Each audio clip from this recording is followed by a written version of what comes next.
Good morning, good afternoon to everyone joining us today. My name is Jenna Hamid, and I'm the Programs Manager at Center for Book Arts. Please note that this conversation is being recorded and will be archived on our YouTube channel. We ask that you keep your microphones off during the event, and closed captioning is available by clicking the live transcription button at the bottom of your Zoom screen. So thank you so much for joining us for today's event, which is our first installment of this year's History of Art Conversation series, Radical Legacies in Contemporary Creative Work, curated by Shani Peters and Joseph Collier of the Black School. Shani and Joseph are both former residents at Center for Book Arts and participated in last year's Book Arts Toward Liberation series, which was curated by Heather Hart and Gina Valentine from the Black Lunch Table. They were in conversation with the Emory Douglas. We're so excited to bring back Shani and Joseph in this curatorial capacity. The Black School was founded in 2016 and is an experimental art school teaching Black and POC students and allies to become agents of change through art workshops on Black radical politics and public interventions that address local community needs.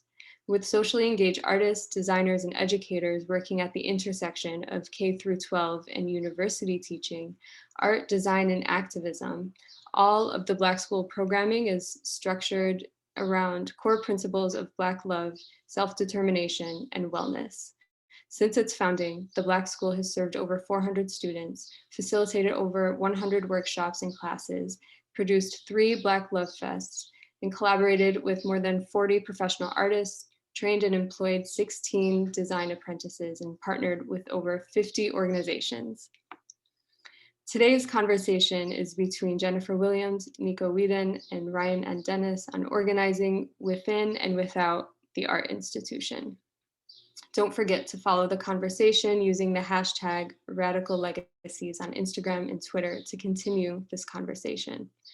This program is supported in part by public funds from New York City Department of Cultural Affairs in partnership with City Council, as well as the support from our vibrant community.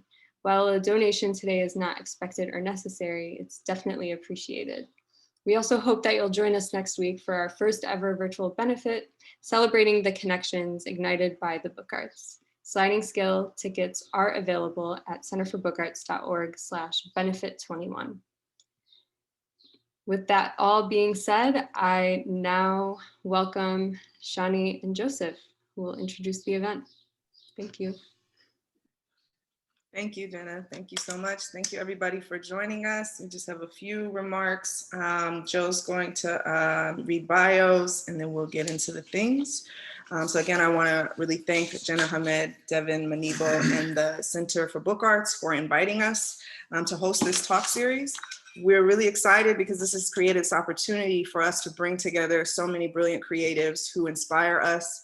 Literally, each of today's panelists are regular advisors to our work. And we're excited to bring together people to not only talk, but to talk about doing, and to really share the insights and lessons that can be meaningful and beneficial to the work that our listeners are actively doing to upend white supremacy and realize the futures we want.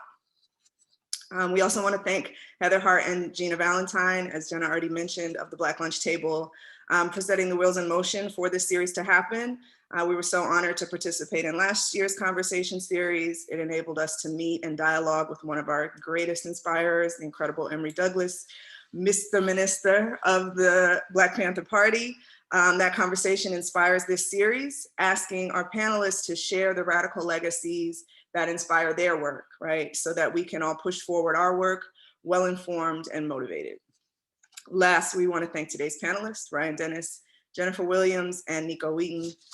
Joseph is going to read their bios. You all are going to be like, oh shit, right? And then we're going to get into the things. We'll hear some more introductions from them. And then I'm really excited for what's going to come together of not only hearing from these brilliant people, but hearing them talk to each other, right? I think it's going to be a great program. Okay, bios. So Ryan N. Dennis is born 1984, pronouns she, her, is the Chief Curator and Artistic Director of the Center for Art and Public Exchange, CAPE for short, at the Mississippi Museum of Art. Before joining Mississippi Museum of Art, Dennis served as the Curator and Public Programs Director at Project Row Houses in Houston, Texas for 7 years. She is also co-creator of the upcoming 7th edition of the Texas Biennial. Her work focuses on African-American contemporary art with a particular emphasis on socially engaged practices, site-specific projects, and public interventions. A round of applause for Ryan. Ryan and Dennis. Jennifer M. Williams, pronouns she, her, is the communication coordinator and wordsmith at art service organization Alternate Roots. She is passionate about collaborating with artists and recently served as the public programs manager at the New Orleans Museum of Art. Before taking on her role at NOMA, Williams served as the deputy director for public experience for Prospect 4 Triennial. For 6 years, Williams served as the director and curator of the George and Leah McKinnon Museum of African American Art. As visual curator organizing exhibitions and performances, Jennifer committed to contribute to the cultural and artistic landscape in the city and across the region. As a part of a vibrant art community, she supports and serves on a variety of committees and boards, including Junebug Productions and the New Orleans Photo Alliance. She has participated and led in a variety of experiences around the world, including Lagos Biennial Curatorial Intensive and the Urban Bush Women Leadership Institute in Brooklyn, New York. She received her BA in history with a concentration in art history from Georgia State University. Excuse me. And that's a round of applause for Jennifer M. Williams. Okay, now for Nico. Nico Whedon, born 1984, pronounced she, her, is a New Haven-based art advisor, curator, educator, and writer, and founder and principal of Building Fund LLC, an innovation platform for BIPOC artists, entrepreneurs, and neighbors. Nico is an adjunct assistant professor of creative and cultural entrepreneurship in the Commons at Brown University, freestyle and displacement and contemporary art practice at Barnard University, and Art in Place Reconsidered at Hartford Art School. A regular contributor to the Brooklyn Rail, ArtNet, and CN, Nico's first manuscript, Cultivating the Cultural Commons, a toolkit for civic engagement within, beyond, and through the museum space, working title, is slated for publication in spring 2021. In recent posts, Whedon served as an inaugural executive director of Next Haven 2019 to 2020, inaugural director of public programs and community engagement at the Studio Museum in Harlem 2014 to 2019, and curatorial director of Rush Arts Gallery 2007 to 2010. Whedon holds an MA in Creative and Cultural Entrepreneurship from Goldsmiths College, University of London 2011, and a BA in Art Semiotics from Brown University, 2006. And a round of applause for Nico Whedon. Yes, so with that, we'd love to hear more from the panelists. I think we're gonna start with Ryan's presentation, about 5-minute presentations from each, and then we'll all talk to each other. All right, thank you so much. First, I just wanna express gratitude to the Center for Book Arts, the team that has organized this, and also deep, deep gratitude to my dear friends, Joseph and Shani, who are our co-conspirators and institution, actually nation builders, and artists that I admire and respect deeply. So thank y'all for extending this invitation to me.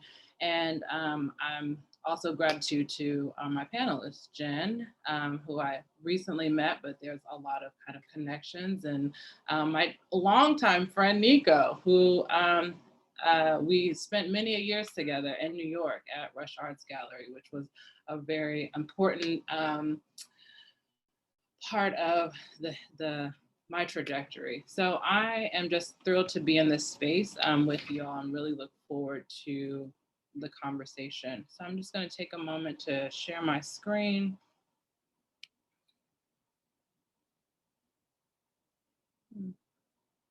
All right, one moment. This always happens. 1 second.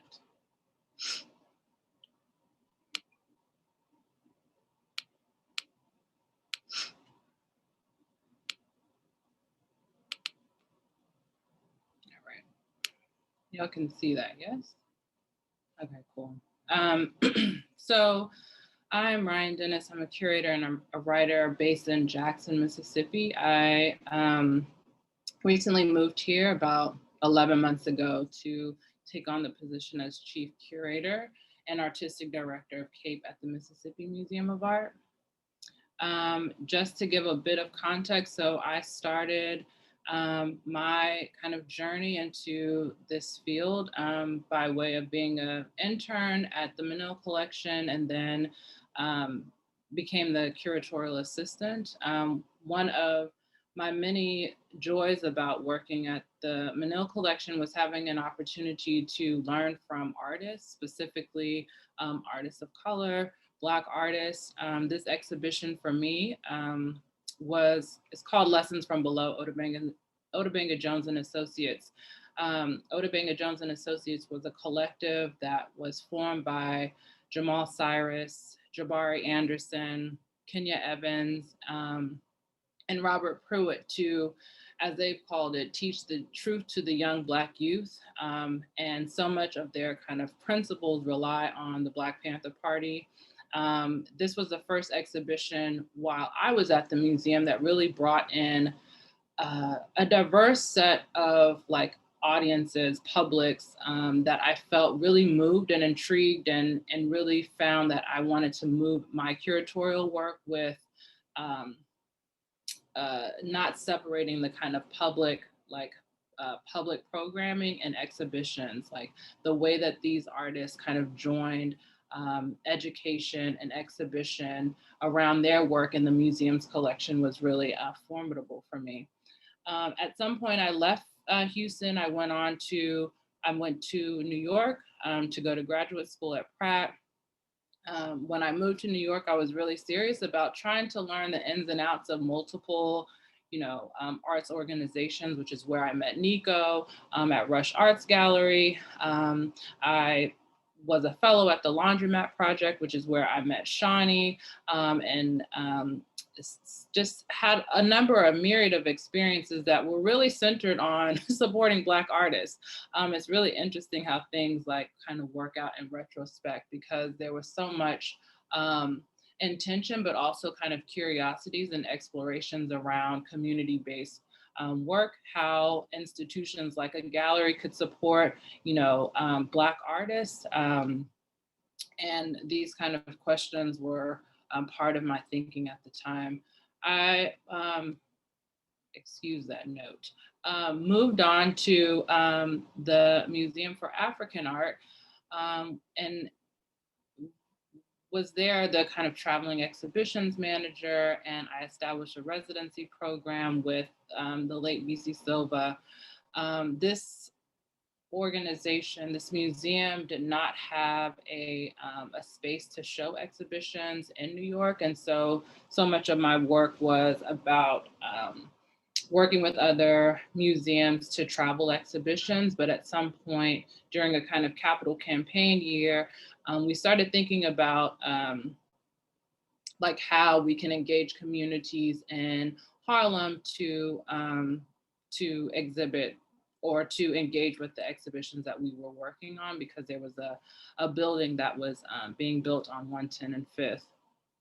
And then I left New York for an opportunity at Project Row Houses, which is really an organization that I hold so close to my heart. I was at the organization for 8 years, and also volunteered at the organization when I was an undergrad. So it's really, Project Row Houses is this community-based arts organization that operates in a few different programs, one being art, another being like community engagement by way of a young mother's residential program, and then a more expansive way, like physically expanding its footprint in the Third Ward neighborhood.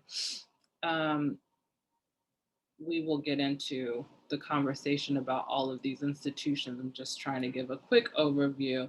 And then, as I said, I've been here at the Mississippi Museum of Art for about a year. When I think about my time at these previous organizations and then being here, part of one of the charges is to think about local communities and how they engage with the Mississippi Museum of Art in more kind of meaningful and deeper ways. This museum is in the middle of downtown, which is kind of adjacent to West Jackson, but Jackson is 80% African-American, Black folks everywhere. And so really trying to think about ways that the disassociations that people might have with this institution, our collection, and others are part of this kind of building and charge that I have being here. Over the years, I've kind of thought through various approaches as I think about building with artists, building institutions, and building new kind of ways of operating in and out of museum spaces. And I would say a kind of approach, which is always maybe evolving in a lot of ways, is around listening, but deep listening, researching, observing, really connecting and repeating and finessing as needed. And then as I think about kind of radical legacies, I think about my family. I think about my daughter who's in my hands and my husband, and the way that we dismantle the ways that sometimes we uphold and need to kind of like fine tune and finesse the things that are not working towards dismantling the institutions at large that we're a part of. So thank you all so much. Jen. Yeah. Hi, everyone. Good afternoon. I'm Jennifer Williams. I'm calling in from Bobancha, also known as New Orleans, Louisiana. My pronouns are she and her. I'm really, really grateful to Shani and Joseph for their leadership and for their partnership and for their love of the community. Very grateful to the Center for the Book Arts as a child of a librarian. I am extremely delighted to be in this community and in this space to share with you today. I'm going to start my presentation in just a second by sharing my screen. And if you can see it, or if you can't, just let me know.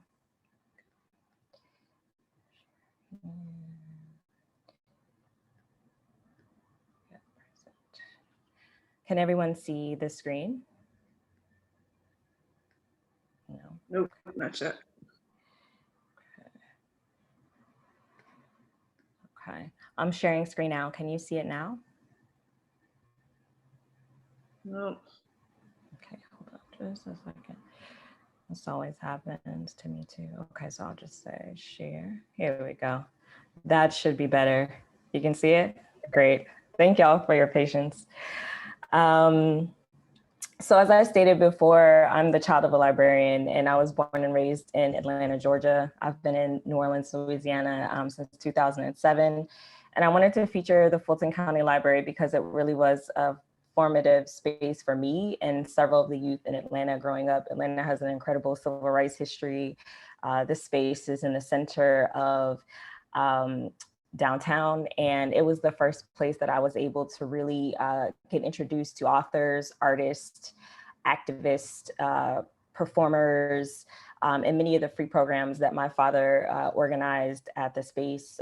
He was one of the few Black men who were librarians at the space, and Atlanta has a really great history of hosting opportunities for young people to interact with each other. So the space has a teen center. It has a music center. And down the street, there's the incredible Auburn Avenue Research Library as well. So I grew up wanting to be an archivist, wanting to work with material. This is the first place that I was able to experience the work of Radcliffe Bailey, who's an incredible Atlanta-based artist. This was the same space that I was able to see civil rights leaders give speeches that informed my life. I grew up during a time when the first Black female mayor was in place, Shirley Franklin, in Atlanta, Georgia. And so I had this really great grounding and foundation, not thinking I would grow up into becoming a curator, an arts administrator. It gave me an opportunity to really dream and be in community with many of the archivists and the librarians and their children as we grew up. I went to Georgia State University, which is literally walking distance down the street from this library. And I really realized while I was working in this space as an AmeriCorps member, working in the digital library, that I really wanted to do programs outside of the archivist space. So I really wanted to be in a position to work with individuals in the community. And I moved to New Orleans in 2007.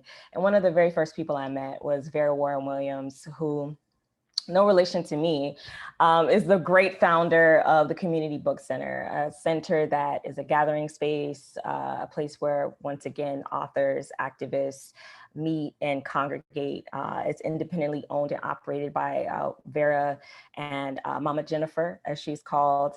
And I really look at spaces like this in terms of the radical legacies as independently owned and operated Black-centered spaces. I think about Mama Vera, and the community has really gathered around and really pushed to support this space, because during this different economic time, and COVID included, having a physical space to continue to operate and having the financial funds to operate this space was really, really important. Particularly, I wanted to showcase the young people that are part of the organization that she founded, which is the Youth Artist Mentorship Program. It's called YAMP. The Youth Artist Mentorship Program is an organization that creates opportunities for creative careers for young people. So they're able to learn about becoming a graphic designer, becoming a curator, becoming an arts administrator. And I bring up this specifically because there's a lot of large institutions, mid-sized museums and cultural institutions that have similar programs. But those programs are fully funded by philanthropic organizations, and they become intermediaries between the community and the individuals they're serving. People like Vera Warren Williams are producing programs like this every day and are struggling to find funding to really support these programs. So I think one of the ways that we can really encourage future reimagining of how institutions run is these funds should go directly to these organizations. I want to say here that I went from working at the McKenna Museum of African American Art here in the city of New Orleans, a really incredibly beautiful space, to historic house museums owned by a medical doctor here in New Orleans, an African-American man named Dr. Dwight McKenna. And I made a decision that I wanted to move on to work with contemporary art from that space. And so I worked for Prospect 4 in 2018, which was an incredible experience, and introduced to many international artists, including Fred Wilson. Fred Wilson, of course, of Minding the Museum fame, and his work just really confronting what is happening within museum collections. He gave a talk in 2019 at the New Orleans Museum of Art, where I was working as the program curator. And he really transformed my thinking in how he wanted to look at the institution. He wanted to look at the collection and ask the institution to be transparent about what they had within their space and within their building. He had a conversation with Ron Beche at Xavier University Art Department. Ron Beche is an incredible artist, an incredible human being. And what I got out of that was I needed to really start to investigate and ask questions. And so within that physical space, the museum the following month was planning on installing a Greenwood Parlor Plantation installation.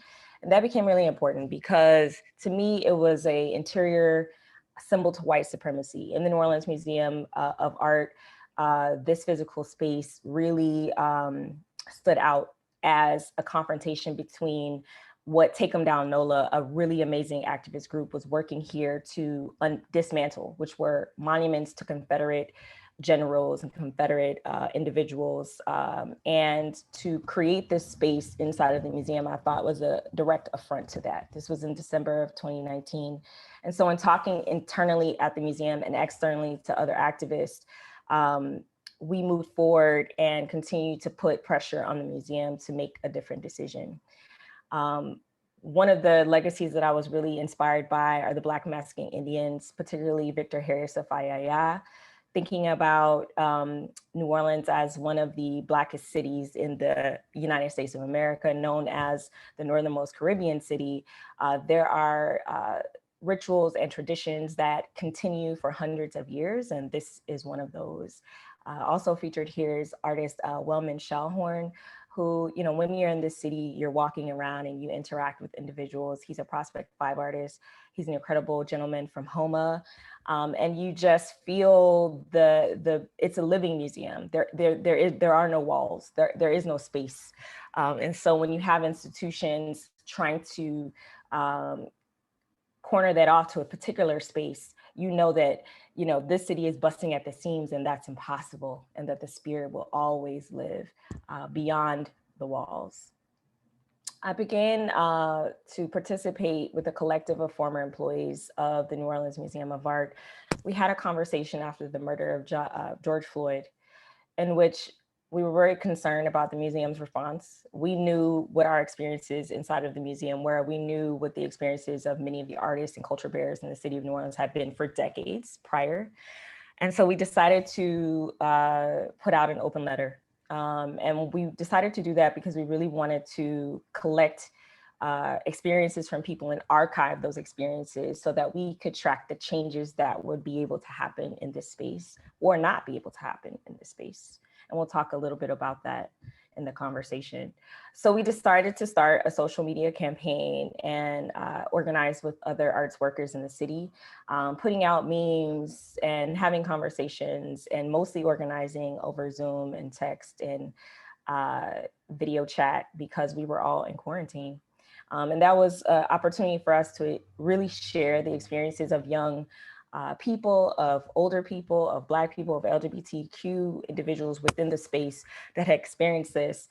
And we started to get stories from people who had experienced a lot of things throughout the decades that they were growing up in the city of New Orleans. The city of New Orleans is 60% Black and brown, and the leadership of the museum is entirely white. So we wanted to make sure that as a Southern space that we were making it known that we did not agree with the setup of that leadership structure. I now work for an incredible organization called Alternate Roots. And it's an art service organization founded by artists and activists, founded by the John O'Neills of Free Southern Theater, of Junebug Productions, really trying to fight for equitable community and community building. And so there's a series of podcasts and videos, but also organizing and cultural organizing work that happens every day, every week, and every year throughout the South in order to pursue that goal.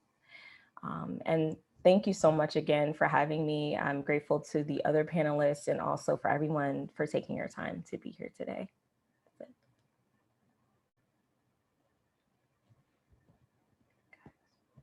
I'm gonna disconnect my screen. There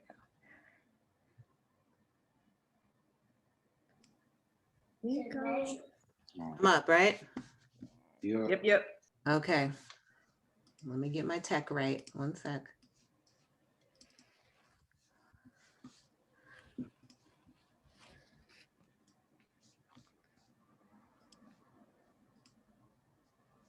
Can you see that?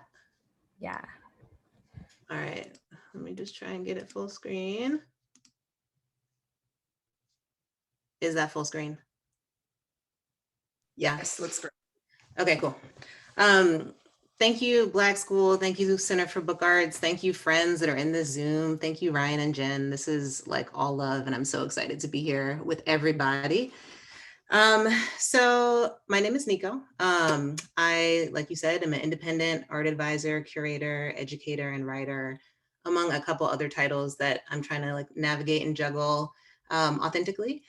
Some things that my bio won't tell you: I'm a Black woman, I'm a queer woman, I'm an artist, I'm an Aquarian, which has a huge influence on how I operate. And I've lived in a bunch of different places. I think all of those are important things to know about me, because I think that they certainly, orient me towards certain communities, but also to certain institutions as well. So what is my institutional orientation? It is super complex. I, kind of entered museums and other cultural institutions, I like to say as a spy. That sounds like a little shadier than what it probably was at the time, but really to like get in there and learn the process, the procedure, the systems, so that I could take those back as tools to my communities, and we could build our own institutions. And so I'll talk about who those communities are in just a moment. The majority of my work actually takes place outside of institutions. So I get like a bunch of 1099s at the end of the year. This is mostly for consulting work.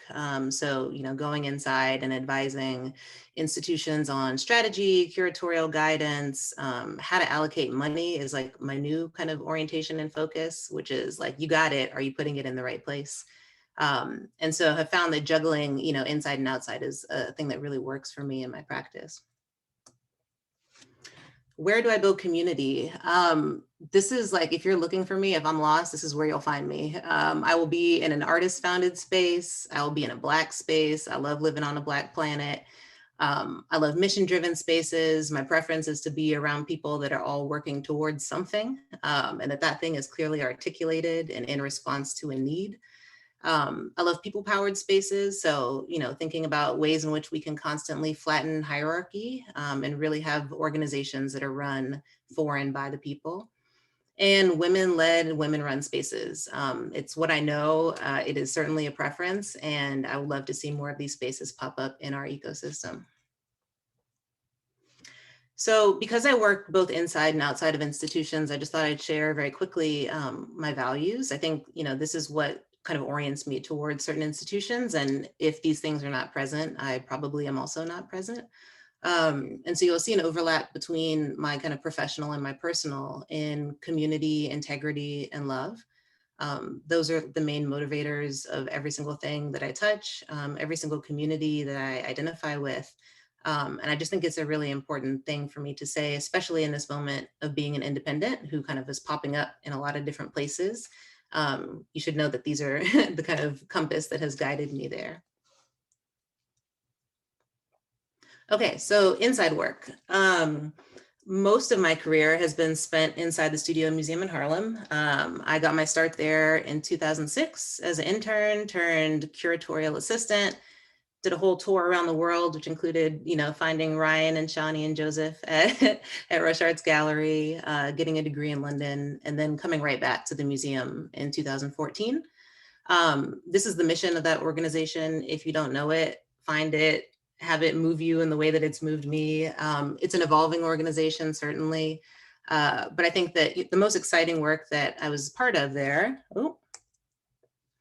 was really building the public programs and community engagement department. And so for me, the mission of the museum is what drew me to that space, right? So the idea that it could be this Black planet that did have a nexus that, was kind of this orbit of like amazing cultural production, scholarship, you name it.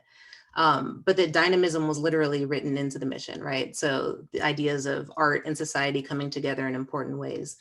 And so you'll see in the first image in the top left-hand corner, when I arrived at the museum, I think, the Studio Museum, like a lot of other museums, was kind of suffering this, I won't say a crisis, but, imagination in terms of programming, and just really trying to think about how to move beyond this space of the theater and of this orientation of people in space looking towards a stage, expecting expertise to kind of rain down on them, right? And you'll see a lot of friends in this picture. We're all there because we want to be there. We're in community.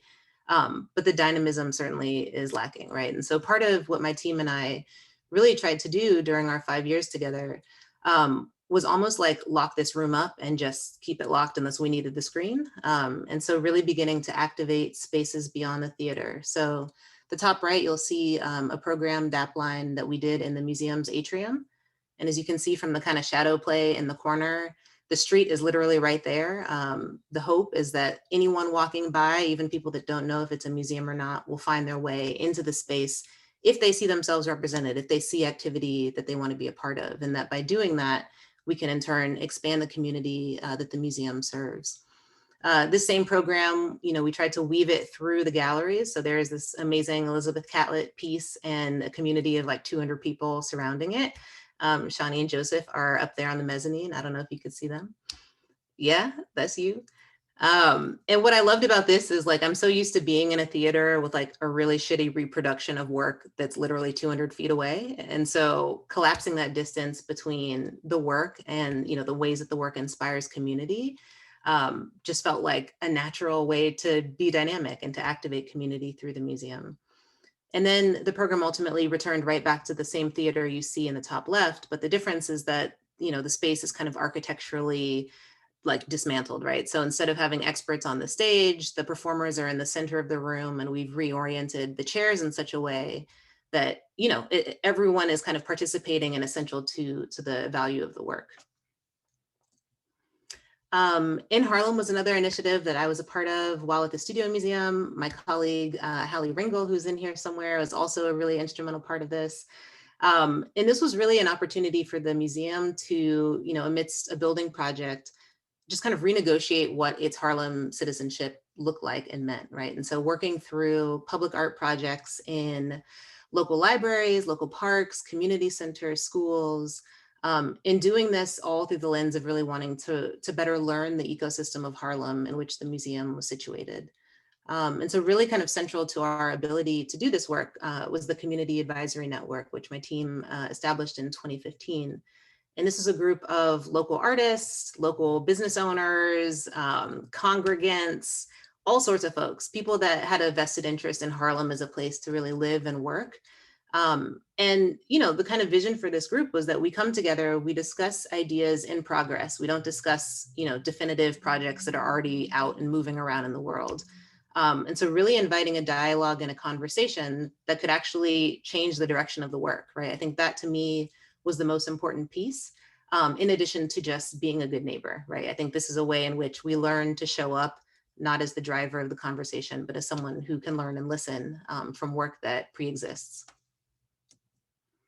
So some key takeaways, community engagement work is like super slow. It's rooted in building relationships and trust. I'm like breezing through this, but that work pictured, was 5 years of relationship building, right? That it continues to this day. And community is not a monolith, right? Like we're talking about a community in all different types of ways today, I imagine, but even within culturally specific space, you have to be specific about how you're defining and serving community.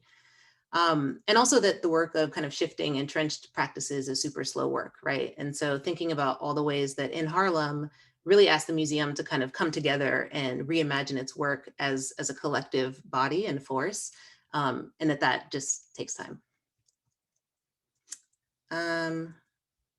Oh, wait a minute. Okay, outside work. So these are some people that I've consulted with and for. They're all over the map, but I show this to show a diversity of my approach, right? Which is like, I'm not just trying to work with arts institutions. I'm trying to also work with funders. I'm trying to work with people that are directing the resources to our communities, to amazing artists that are building the spaces that we want to be a part of. Also thinking about artists founded and artist-led spaces, publications, all the different ways in which cultural production exists in the world, and that to kind of chip away at the issue of white supremacy that is underneath all of this, my approach has been to kind of chip at all sides of the system. There's like this new thing that's happening where people are asking me to participate in think tanks, which I don't think I would have ever guessed that that was like a thing I would like to do or be good at. But what I'm most drawn to about it is that there are groups of people committed to solving really complex issues that are bringing different skill sets, different tools, different experiences to that work of kind of brainstorming what a future ecosystem looks like that is more equitable. And so Readying the Museum is founded by Zyveria Simmons, who's an amazing artist, Mickey Garcia out of Arizona State University, and Terrence Washington, who's the project director, is on the call also. so he could probably tell you more about what this will become. But just the idea that there's a lot of work to do, and that the more we're sharing tools and resources, the more positioned we are to do that work in a systemic way. The Building Fund, my husband and I founded Building Fund LLC in October of last year. This was during a moment of transition for me as I moved out of Next Haven, but still here in New Haven, Connecticut, big ups. And, you know, really kind of central to the work that we're doing is positioning radical creativity as something that can emanate from community, that doesn't necessitate reliance on institutions, right? So we're really serving as thought partners to individual artists, neighbors with ideas, entrepreneurs, people that have an idea for their city that they want to see scaled up, but that first, you know, all the different reasons, all the different vetting systems, all the different ways that our kind of imagination is delegitimized by institutions have struggled to do that, right? And so we literally just show up as people listening. This is a project by a local artist, Allison Minto. And our role was really to work with ArtSpace and the Stetson Library, which is a Black local library like the Schomburg, to really just kind of like mobilize all the different pieces in a way that would have the greatest impact on community. So thinking about how teaching families how to archive their photographs could ultimately become a larger oral history project, could ultimately become an exhibition and a publication, right? So just thinking about all the ways in which a very small but necessary idea can impact, you know, the widest possible public. And lastly, since this is Center for Book Arts, I'm like working on this book, which is why I'm crazy right now. It has a new title every week, so I don't know, maybe this is what it's called, maybe not. But the real premise of the book is, you know, it's a way to bring together all of the people that have inspired me over the years. So there's 44 contributors, of which Shani and Ryan are 2. And it's really about taking the museum out of the center of the arts and culture ecosystem and building something else that is people powered, that is, you know, oriented towards cultivating a citizenship that doesn't rely on institutions, but that can pass through institutions as necessary. And so it's roundtables, it's case studies, it's interviews. These are the 43 people in the book who are just fucking brilliant. And I wish they were here to tell you what the book is about, because this is part of why the title changes every day. I'm just so inspired by the work that they're doing, not just within institutions, but also beyond and through them. I think that's it. Yeah, this we'll talk about. Call me. Thank you. Amazing. Amazing, amazing. Thank you all so much. Oh my goodness. Okay, so now we get to talk to each other. There's Ryan. So we had some kind of questions laid out. We can follow them directly or not. The first one was, you know, what legacies inform your work? And you all have already given us that in so many ways. In particular, I was really struck by the way Jennifer's presentation kind of presented these individuals, these small businesses, these like local cultural organizations, as individuals that are, you know, giving you inspiration as a legacy, but also I kind of felt like a positioning of them as institutions, right? I started to think about what happens. I mean, you specifically said like the budgets that are going to NOMA need to go to Mama Vera at the Community Book Center, right? What happens when we think about these individuals and these kind of small organizations, imagine what they could do with those same resources, right? I think that's something we could all talk about, especially like the way we uniquely find Black people in this position of always being small organizations, right? Because of systematic racism, redlining, and wealth gaps, right? So maybe that's a place to start. Also, if any of you have questions for one another about the legacies that you saw coming up in one another's presentations.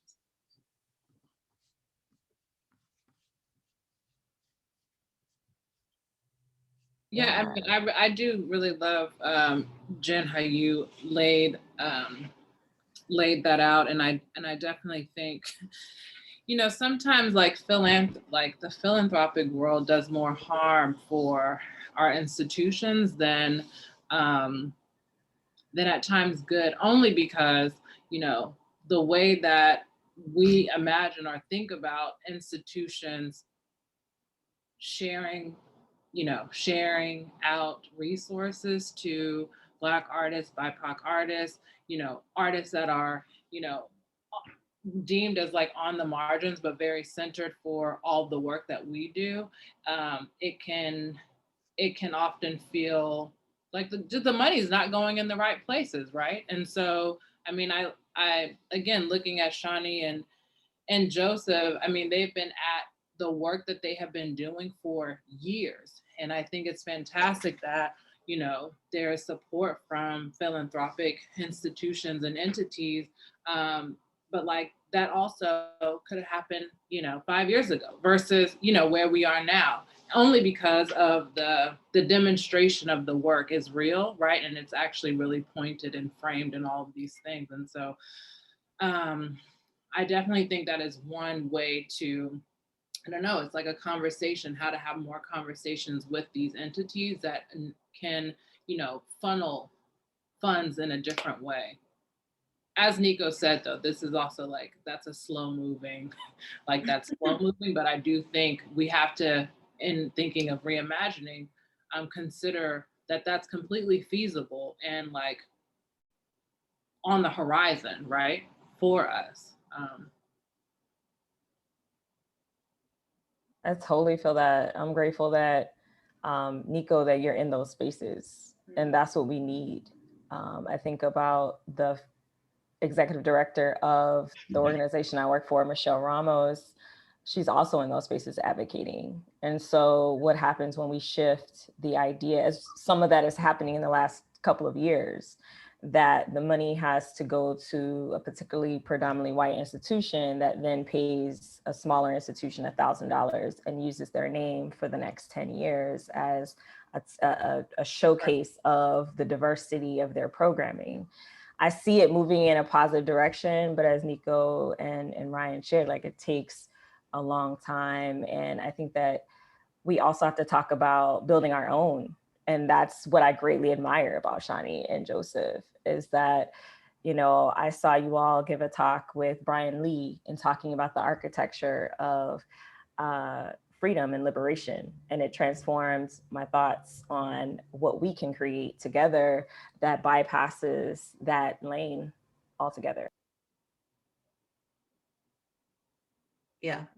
Nico, as someone in those spaces, can you talk about what are like the roadblocks between these foundations and like why they're not, or why they haven't before been looking at maybe smaller organizations that don't necessarily fit the mold of who they're used to funding, but have been doing the work and have a track record of doing the work and could do so much more if they had just more support? Yeah. I mean, that's like a whole hour-long program in and of itself. I mean, my answer is racism. Short, right? But long, it's complicated, right? Like, I think we have a culture of these like culture palaces, right? Where it's like people want to fund the thing that's most visible, and has the most kind of narrative circulating around it. And I think oftentimes, like you said, if we're operating these smaller nonprofits, that are maybe like 3 to 15 people, right? We're just off the radar of some of these funders. And I think that's actually okay. I am trying to work towards this imagination of like, how do we own our own shit? Like, how do we become worker-owned cooperatives? How do we like disentangle ourselves from philanthropy if it's not going to serve us, or if it's going to de-radicalize the work that we're doing, and build something new, right? And I think that if there's anybody that's capable of creating that thing or imagining that thing, it's artists, it's creatives, it's all of us that are on this call, right? And so I think we're starting to see, the ways in which Black Lives Matter, fundraising, all of these things can kind of come together in super dangerous ways. And so my hope would be that in 4 years, when funding priorities have shifted away from a Black agenda, that those organizations aren't falling off the map, right? Because we found a way to sustain and like, core to your mission, self-determination, self-actualization. How do we realize that? So yeah, I don't know. And I'm probably not the right person to answer that question, but I do know that shining a light on work that's happening that's amazing is important. And that's, part of my role in the ecosystem. Ryan, that reminds me of a lot of work that you've done and conversations that we've had. I participated in a round at Row Houses that was formed around like creative entrepreneurship, right? And we were just talking about like how we need to figure out new economies, and how we have this challenge as Black people, the world should see this as a challenge because capitalism is serving very few people in the entire world, well, right? And fewer as it goes and progresses. Right. But especially, I guess, for the purposes of this conversation, how Black people's experience with capitalism, informs the ways that we try to reimagine self-sustainability. Right. Yeah, I mean, that round that you reference it was called Artrepreneurs, ART, right? Like artists doing, entrepreneurial work.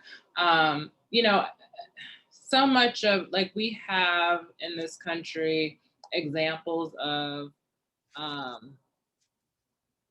where Black economies have thrived, right? Like they are in every city. And unfortunately, the kind of disinvestment has happened over the years through,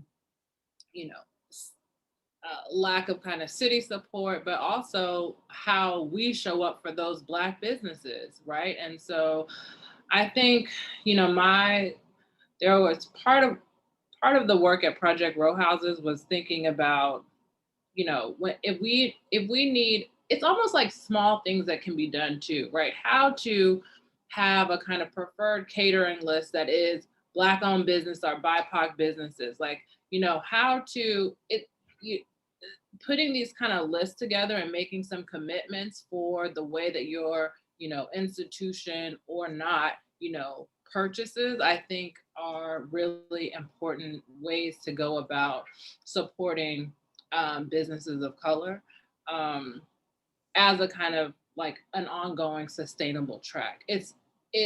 But you would be surprised how that within an institution can also be a fight, right? Like, because so many things are, well,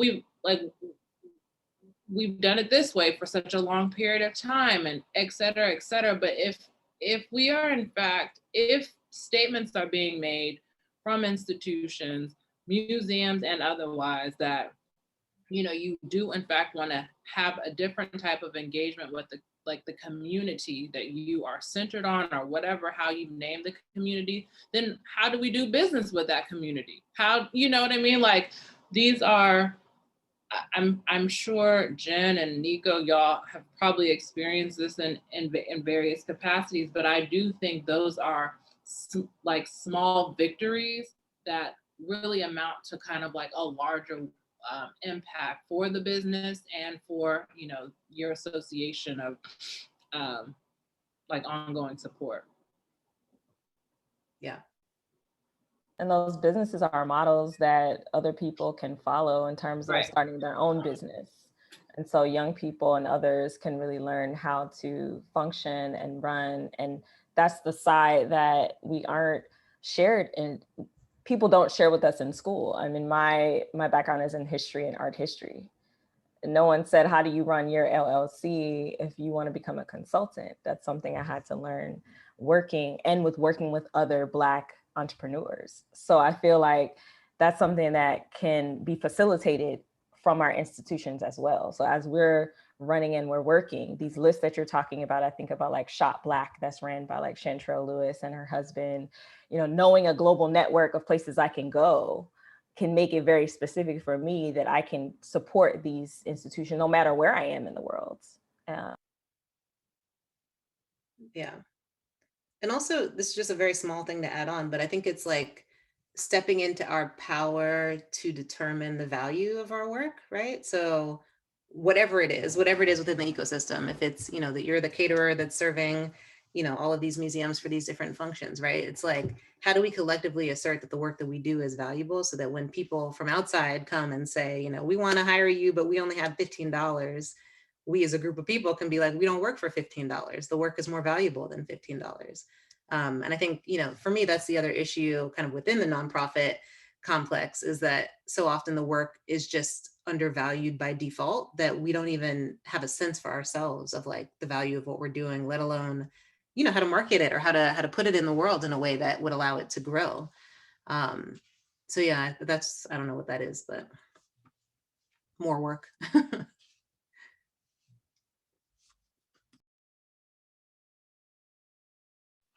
Yeah, Jennifer really picked up on a thread I was wanting to hear more about from Ryan. Like, you gave an explicit strategy, right? Create a BIPOC catering list for your institution, right? And specifically figure out how you can direct your budget towards supporting community businesses, supporting community organizations. This is like explicitly like institution as community building. Right, this is one explicit way to do it. And an easy way to do it, because Easy. you know the food gonna be good.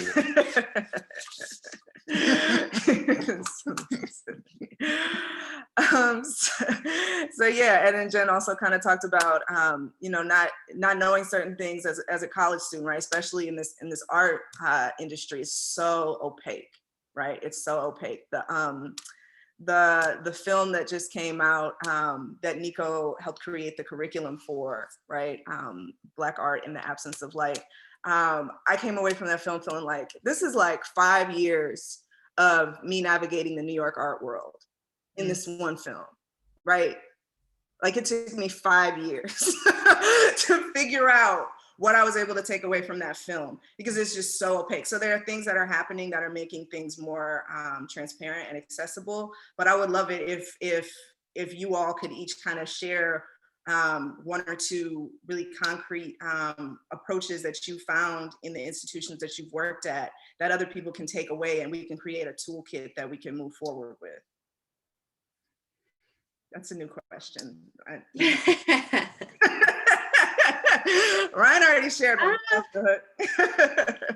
I got something. When my dog stares at me, this is for you too. I think there's something about, I'm gonna call it skills mapping for like lack of a better word, but I think, yeah, just being okay with the fact that like not all of us can do everything, and we're not actually supposed to. Like, we're supposed to rely on each other. And I think that's part of what was so beautiful about the In Harlem initiative at the Studio Museum, right? Was that it was really an opportunity across departments in a museum to like learn the work of your colleagues, right? Not just for a project, but to sit and understand like, oh, that's what you do every day. Oh, that's what you care about every day.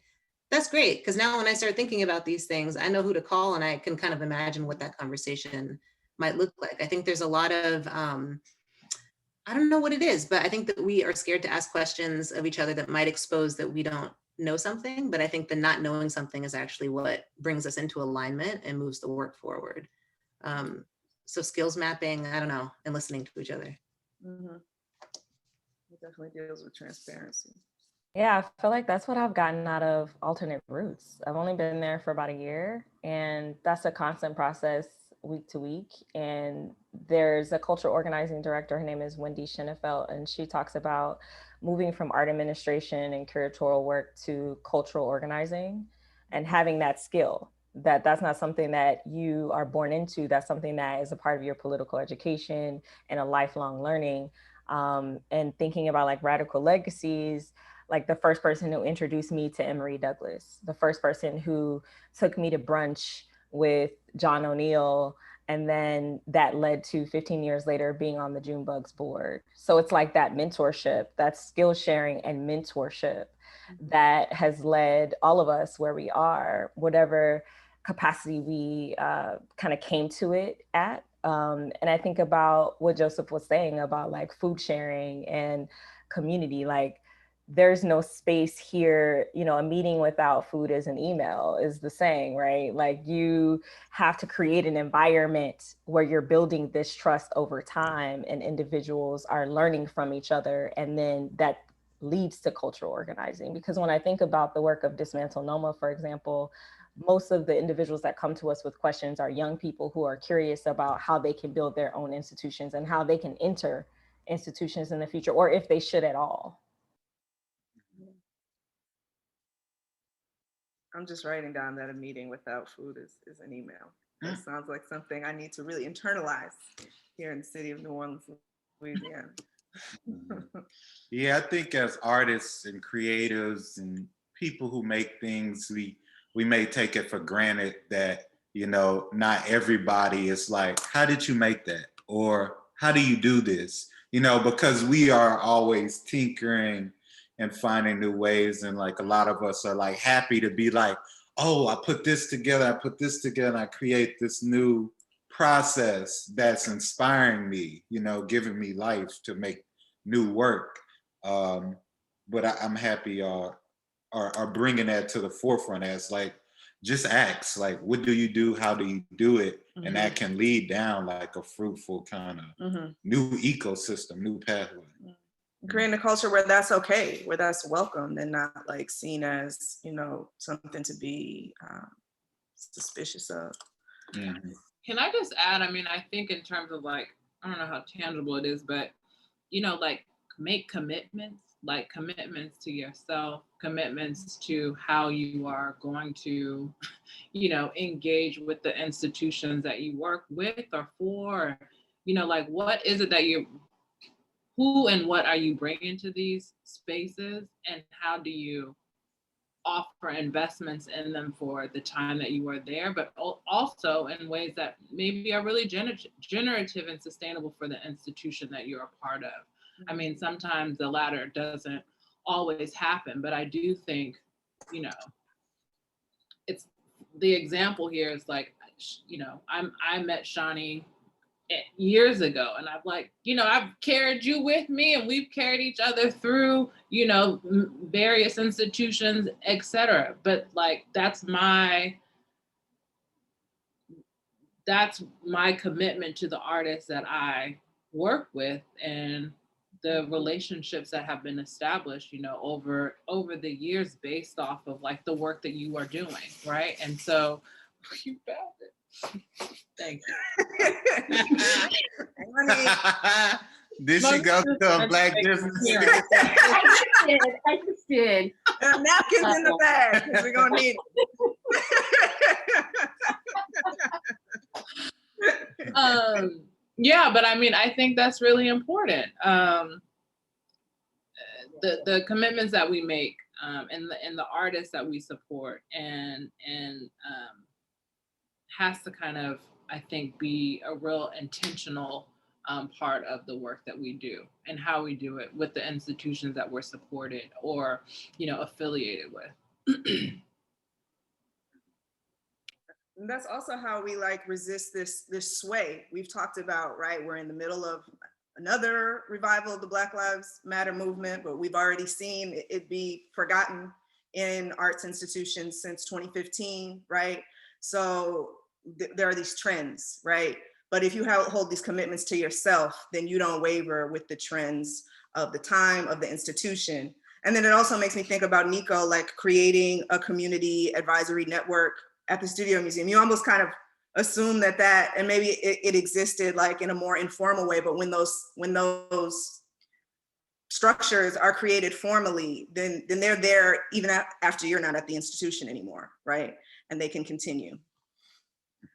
That's right. And that's like where you hear all the things that you don't want to hear that give you more work to do, right? Like I think in terms of who you're making a commitment to, if you're committed to your community, you have to be open to hearing that the thing you're doing is not hitting and that it's not, you know, providing the impact that you're hoping that it would, and then pivoting.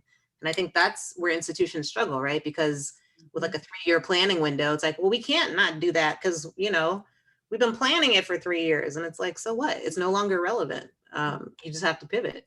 We already got a grant for it. Yeah, exactly. We hired all these people to move these parts, but write the grant report. Right? Yeah. To shift a little bit and talk about like the institutions that we're talking about, that we're kind of considering as alternatives or creating new models. I want to talk about like threads that connect them. What are the intersections and overlaps between emerging cultural spaces which challenge the norms of traditional institutions? what have y'all found as those overlap intersections, like shared ways of being in the world? I really love what Nico brought forth in terms of values and those values guiding your work with whichever institution that you work with. And so for me, I don't think that's necessarily a new way of working, but it's a way of working that we can reinvigorate, because when we really look at our individual, personal, and professional, and I love how you created that diagram because I'm a very visual person, it really helped me understand that that's how I need to move. And that's how I wasn't moving when I was making considerations about what institutions I was going to work in, or where I was going to consult, or who I was going to work with.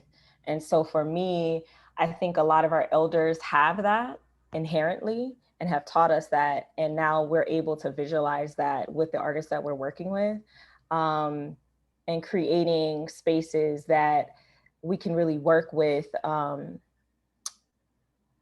fund. So I think about like a conversation I had with someone at my former institution about a living wage, and that being seen as like a radical thought, but it's really not.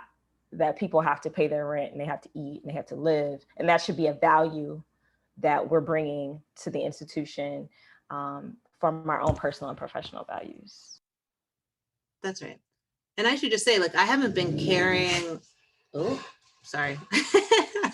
I haven't been carrying that around with me forever, right? Like I gave a speech the other day and a student challenged me and was like, you keep talking about values, but like, what are your values? And I realized that I hadn't actually written it down, right? So it was like, I was open and I felt safe enough to share, right? Because I was in a community of Black writers. Oh my God. And yeah, when I shared and, you know, I kind of what felt like friction, I didn't run from it, right? Like I was like, you know, you need to write this down for yourself, because even if it evolves, it is the thing that's guiding you. You understand that to be the truth, but how do you talk about it and how do you make it real? And so, yeah, I think that's like an important kind of, you know, lineage to how I even arrived at that, because it was through being challenged by somebody else. Yeah. Structure. Yeah. It also creates an accountability structure, right? When you are clear with your values, you put them on paper, then this is going to attract the people that want to work with those values. And then if you find yourself halfway through that work and the work is no longer aligning with those values, it's like, hold up. This is what we said were the values, right? Right. Yeah. That's why we're all here, Yeah. right? Yeah, that's something we think about a lot with the Black school. It's like the values that we share and the way we show up is not just for us, but it's for our community to hold us accountable to them. And I wonder, like, I think y'all all I mean, that's why y'all here, y'all value-driven people. And sometimes like that creates friction and conflict, like Nico was talking about in the institution. How y'all find yourselves navigating that friction and that conflict? And with real world considerations, like, you know, families, homes to manage, you know, and take care of, you know. It's a nitty gritty one. Yeah, I mean, nitty gritty for sure. So, you know, what's really interesting about the question is I'm just like thinking about my time at row houses and then thinking about my time here at the MMA. And, you know, at row houses, maybe because the kind of the nature of, hi Ava, the nature of, it's a family affair, y'all. The nature of like it being kind of artist led, like it was artist started. It was mission driven. It's a small staff, right? Like there was when the kind of question of values would come up, it's like, we can really pull each other's coattail and like reorient when we need to, really as like the student called Nico out on, right? Like we can call each other out and really say we're actually not living into the things that we're supposed to be doing, and what do we need to do to really retool and reshift and like be really critical in the evaluation that happens, right? I think, you know, Shani and Joseph, these things also happen, right? Like it's institution building, and at some point those questions have to be, they might come up. I think, you know, kind of being back in a museum where there, again, it's like, it's the ways in which things have been done, right? Like if you kind of pull the idea of like pulling a coattail doesn't read the same at times, like in an institution like this versus, you know, at a space that feels a lot more flexible and nimble and like open to like, so when we talk about transparency, what are we talking about? Because that doesn't seem like right. Like there might be moments that kind of question of transparency, is it just, are we just saying it? Sometimes it happens because it benefits one person. It doesn't actually, like, it's not consistent.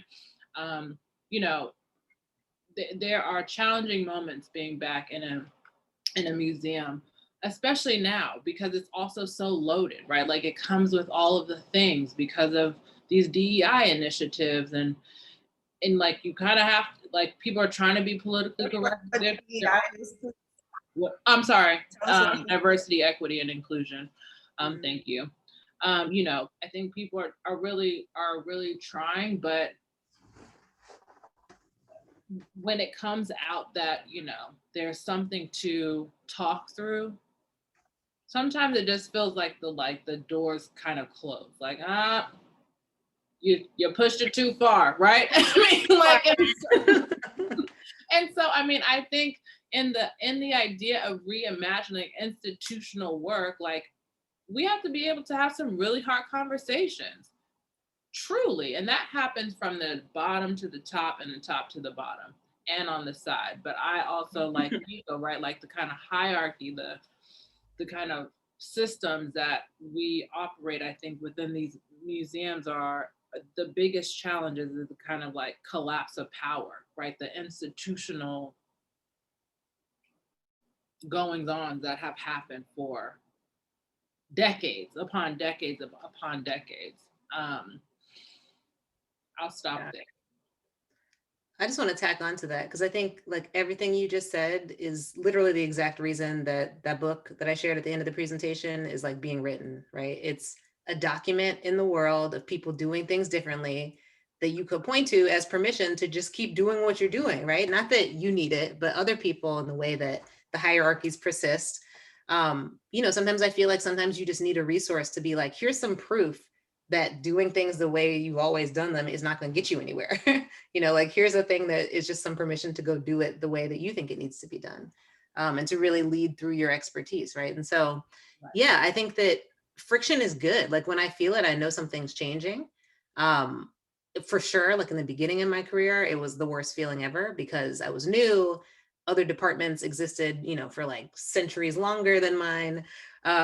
You know, and I was just like, I don't know how to move through this with people that are all supposedly here doing the same mission, right? And in service of the same ideas. And so I think really like, even within a mission-driven organization, taking time to understand where that sits within the people that you're working with, because it's not all the same, right? And so that you can really know and understand how your work runs alongside, you know, your coworkers is important. Jennifer, I can feel the words. I'm just bubbling. I'm just like, something that someone told me was, you need to fortify yourself.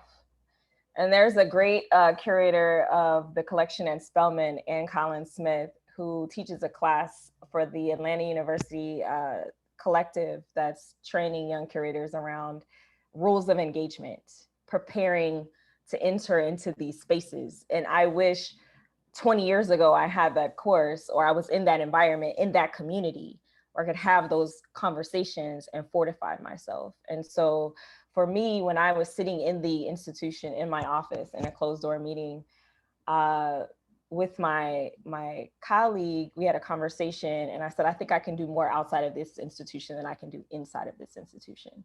So how can I help provide the pressure, and how can you help provide from the internal? I can provide from the external, because where we're at right now is this is not for me. So there's also that decision making where you're like, can I navigate this space? Do I move to another space? Do I create my own space? Or as I was really looking at my own values personally and professionally, do I become a part of an institution like Alternate Roots that is constantly addressing this and being cultural organizers and pushing, and they're artist led, artist founded. And so I think about that as well, like that constant conversation of, I've worked at a library, which is the city run space. I've worked at a small museum that is a founder run space. I worked at a mid-sized museum that is run by individuals that are not in connection with community, that does not live in community. And I think that that conversation and everything that Ryan and Nico are sharing is really important, because I think about when you have examples of models that are happening, then that confronts the status quo. These things are possible. And I think that young people today, just working with college students and grad students and anyone, community members, are saying, you know, what you're doing isn't working. So we have to do it, or museums will be like the Grammys and they'll be extinct. You know, people will watch it, but is it really relevant? That part. Or the Oscars. So I want to shift again and talk a little, well, we talked a bit already about cultural production and circulation. Nico mentioned her book, her upcoming book, as like a permission slip, like here, you know, here it is. This is your cosign to move differently, or move how you've been moving with those values. And y'all have, several of y'all have mentioned like archiving and different types of cultural production that is central to your work. So I want to ask, hold on, I lost my place. How have movements within and surrounding cultural institutions been activated by design, production and circulation, and digital and printed materials?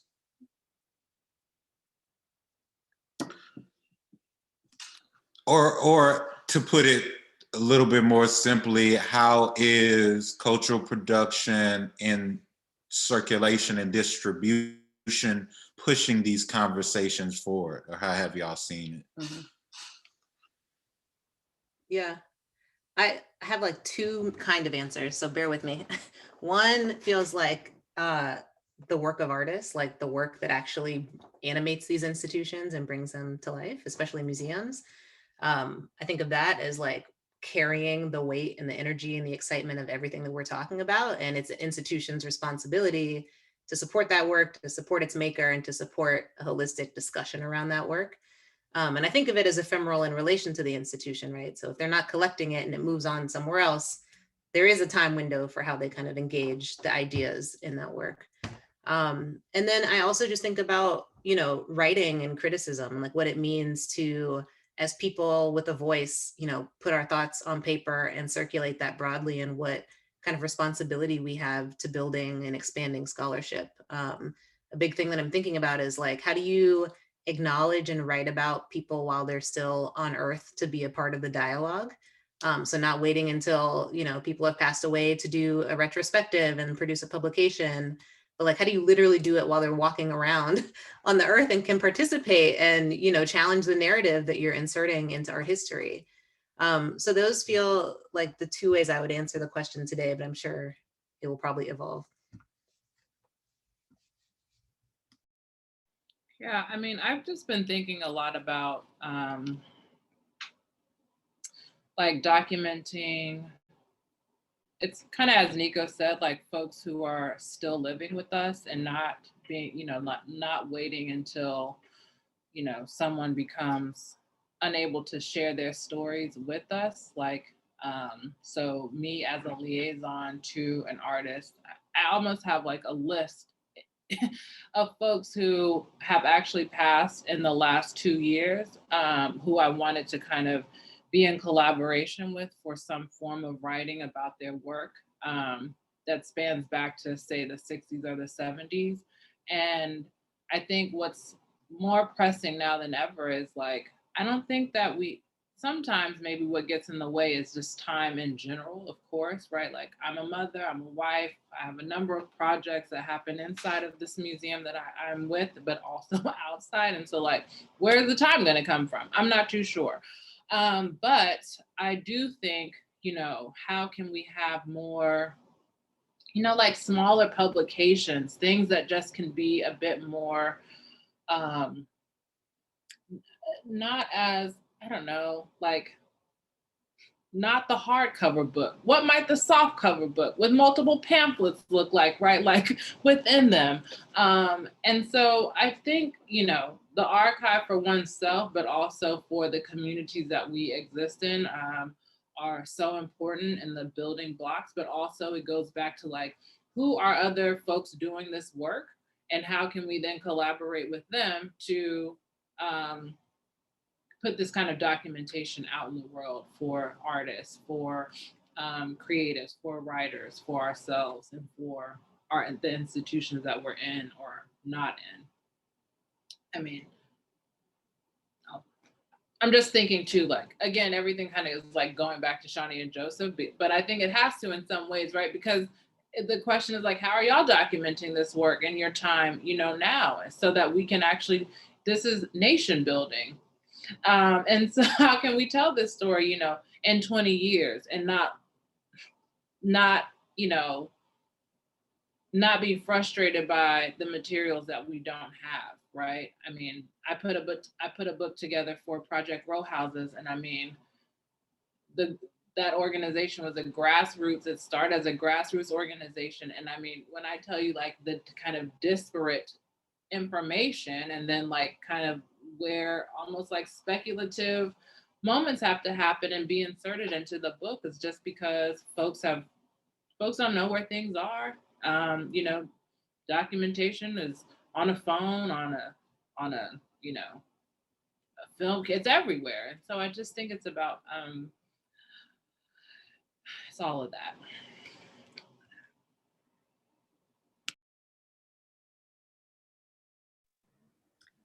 I'm wondering are there some, I know we only have a few minutes left, but I'm wondering if there's folks from the, like questions from the audience. Yes, we have just got a few questions from the audience. Joe, do you have a preference? So yeah, we were waiting for questions and now they all flooded in at once. I guess So it's a lot to come through.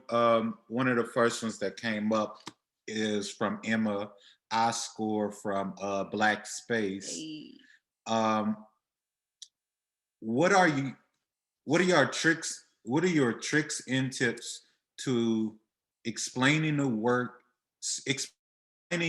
your work differently to clients, board members, partners who are used to hierarchical models without being stuck back in the outdated models? So how do you kind of negotiate, and present these new models in a way that will make them more likely to be adopted and accepted in that context that you're working in? Jen, I know Alternate Roots is like a new model institution that's actually existed for some decades now. So maybe I'm particularly interested in what ways that organization does that work. Yeah, I was just going to briefly share that. And I know, Nico, you had something to share as well. It's a shared leadership model. And what I love about it is it's presented as a circular way of leading. And so we share ways that we develop everything from budgets to the way we lead meetings, the way we organize, the way we learn from each other. And I think that artists created that shared model, and then they created a visual of that model. And it's living, it's moving. We're doing it right now. And it's something that we are constantly working through. And so I think that when people are asking, like, what does that look like? Finding those specific spaces, places, institutions that are functioning in that way. And what I loved is the first thing that they shared with me was the strategic plan, which I had worked at an institution for 2 years, had never seen the strategic plan. So I think about, you know, how do you share and be transparent with information about how you would like your institution to grow, and then, you know, share that out with others. Yeah, that makes so much sense. Nico? Yeah, the only thing I was going to add is just about language. I know I just said like everybody writes stuff all the time, but also I feel like language can be super limiting, and it can also kind of limit people's imagination in an institutional context. And so I often find myself just like doing the work and then pointing to it, right? And so I think it's like, if you liked that, if you like seeing all these high schoolers, you know, activate this space with their brilliance in this way, that's what I need the money for, you know, and then developing language that supports the work, but not necessarily crafting such a perfect narrative that doesn't actually show up, right? Like, I think that is the main kind of frustration that I feel with institutions right now is like, you've hired some really amazing grant writers. Is that what you're actually doing? Because if it's not, then like that money needs to go somewhere else, right? And so I think, I don't know what that adage is, but it's like, you know, ask for forgiveness, not permission or whatever. But, you know, it's like, go build the thing and hopefully it works and then, you know, get support. Yeah, that's so real. Mhm. Oh man, oh, it's 1:30, y'all. 2:30 where you are, some of you. There are more questions. I wish we could answer all of them. I wish we could talk to you all day. But to be respectful of your time, to be respectful of everyone that joined us, Danielle, I'm gonna talk to you soon, girl. We're gonna work it out. Yes, to be respectful of time, we'll thank you all for sharing these insights. Jenna and Devin have created an amazing website that corresponds with this series. So you can find out more about the work that all of these panelists are doing there. Some folks have already been so generous as to share their contact information. So, you know, let's stay in touch. Let's definitely be, and I'm speaking to